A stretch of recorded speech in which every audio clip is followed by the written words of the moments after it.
Yo, isang mapagpalang araw na naman mga katalbog. So maghukay kami ng kamoting kahoy. Ayan, oh. Kita nyo naman, madami-dami din yan. Ayan, kinakayas na nga nung pamangking ko. At kami gagawa ng suman na kamoting kahoy. Ayan, oh. Pabalatan ko na nga iba dyan. Tapos gagayas, ayun ganun din. Kakadkarin lang namin yung pangkadkad ng keso. Ayan, oh, ganyan, oh. Ayan, kakasas lang yan. Kakadkarin nga kadkarin hanggang magkadkaran ng magkadkaran. So ayan mga katalbog, nakita nyo. Ayan, binabalatan ko na nga yung iba dyan para dire-diretso na magkadkad ng suma ng kamoting kahoy. Ayan, meron na rin kami nakareding daon ng saging kanina. Pinapuyan ko na yan para hindi napupunit. Yan, tas ayan, kakadkarin ko na rin yan. Magdalawa kasing kadkaran namin ng keso. So tutulungan ko na yung pamangkin ko para mapabilis yung gawain namin. So yun, tara, gawa tayo ng suman mga katalbog.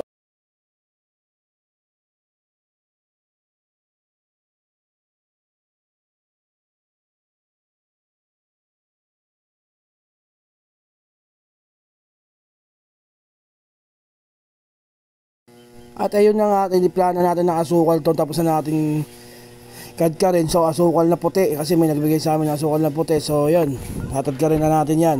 Alagyan natin yung asukal na puti. Kaya tas halu-haluin lang natin hanggang sa matunaw yung asukal dyan sa mga kamoting kahoy na kinadkad natin.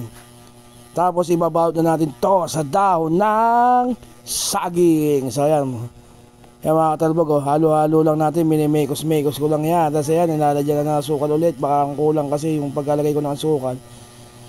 So dagdagan pa natin ng konti para mas hanggang sa mahalo maigi. Tapos babalot na natin ng ganyan. Ayan, oh, walking the baby. Kasi babalot mo na sa dahon, ayun, maigi. So parang punit yung dahon na itong nagamit ko. So papalitan natin ng iba. Pero yung goods naman, ayan, goods na yan. Ayan lang, saktuhan lang. Tapos lalagay na natin sa hadlero. Ayan. Tapos hindi ko natin gagamit ng steamer dito. Pakukuluan na lang ho natin yan. Pakukuluan natin sa tubig ng mga 40 minutes. Tapos yan, luto na. Ayan, oh. Gamit tayo ng mga dahon yan, ng mga dahon ng saging. Ready na kanina yan. So, babalot-balot lang natin. Then, after that, isasalang na natin. Let's go!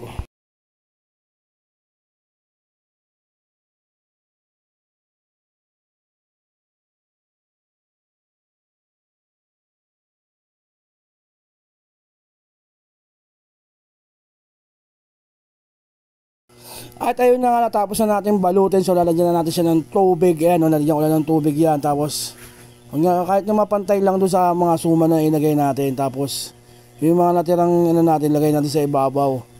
Para sayang din yan pag lumambot din yan. Sarap din meriendahin yan. So ayan, pupunuin na natin. Sasalang na natin sa apoy. Yan yung mga kasi. So ayan, after 40 minutes, luto na nga itong suman natin. Hanguin lang natin yan, no. Hahanguin natin sa tubig yan para matingnan natin kung ayos na siya. Hahanguin ko lang lahat yan. Then titikman na natin maya lang. Matitikman na natin ang suman ni Katalbog. Sarap nito, merienda. Sama mo ng kape. Let's go!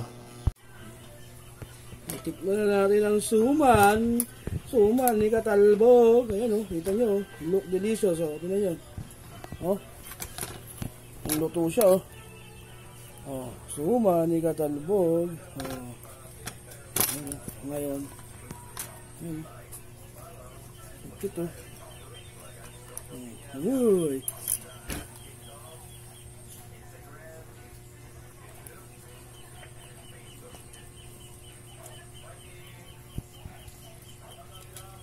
Ah. May merienda na kami. Antayin mo, sige katanggal. Magbebenta ng suman. Yan. Si katanggal naman titikim.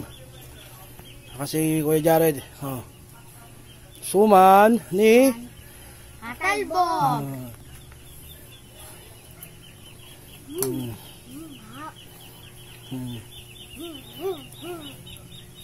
Susunod na mas matamis pa sa mga bata. Ayan, oh. Kaya naglagay sila ng brown sugar. Sa ba tanggal?